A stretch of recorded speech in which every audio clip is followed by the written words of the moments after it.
Book club is about friendship between, in this case, four women who are who reconnect and who maintain their friendship through meeting as a book club.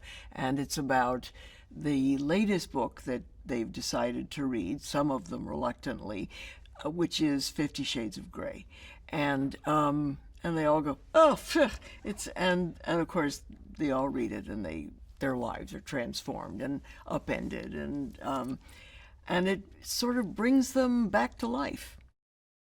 I was thrilled that they offered that character to me. She's a federal judge. She's intelligent. She's sort of a voice of authority, but she also has a sense of humor, and she's just a stand-up broad. And she's lived alone for hundreds of years. She left her husband and she divorced, and her husband's with a 12-year-old, and so she's suddenly thinks that maybe I should see man, maybe I shouldn't be living in this tiny desert of an apartment. And so the book club, the 50 Shades of Grey opens Sharon's life up with a big flash.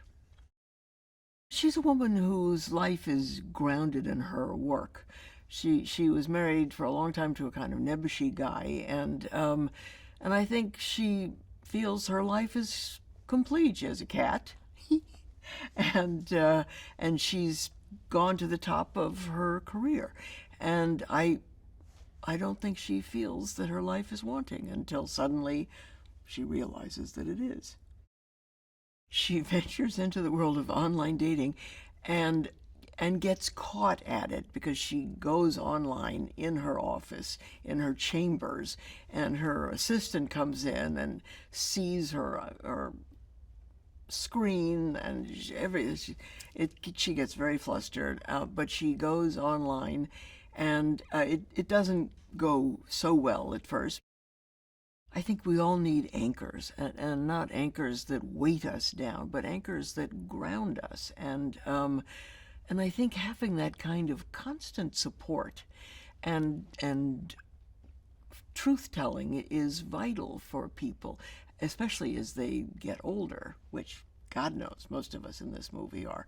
Um, and and I think you sort of see the friendship constantly renewed on screen, and it's funny and it's touching, and I think I would love to be a woman going to see this film with my pals for the first time. It's so warm and honest, and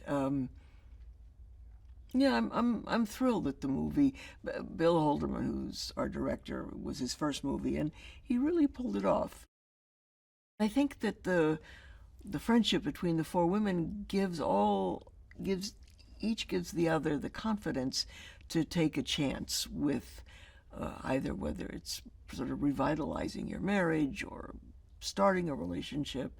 I think that if they didn't have these friends, they wouldn't have stepped so boldly out.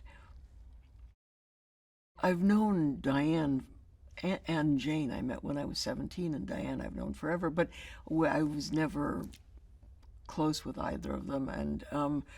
And Mary, I've known her work and respected her for a long time, and it's I think we would all go to the others and ask for something if we needed it, and we would be there for the others if there were an occasion for that. I think there was a friendship formed, which was great. Richard Dreyfuss I had seen at an event honoring Diane Keaton at the AFI Lifetime Achievement Award, and I saw him outside the theater, and I thought, I mean, he's a fantastic actor, and so he has that kind of feral presence where he's just there, and I thought that he would be great and he, thank goodness, said yes, and we had a wonderful time working together because he has insane confidence, and he's just such a great actor, and so full of life and humor, and he's just not afraid to go anywhere. I think collectively as a group, it women should the takeaway is it ain't over till it's over. I mean, these are women who, I mean, Diane, who has the most romantic, sexiest scenes in this movie, fantastic, and they all find connections with men and I think it's, and also the fact that through it all, the women are there for each other, and that gets you through the night. It's a feel good movie. It's um, it's a funny movie. It's a comforting movie, and it's a sexy movie if you don't mind old people. But I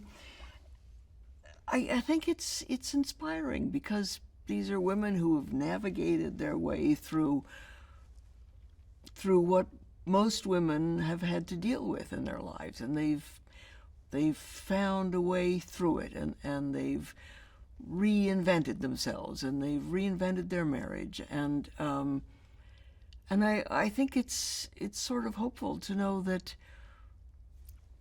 it's not over in a way. It's just beginning.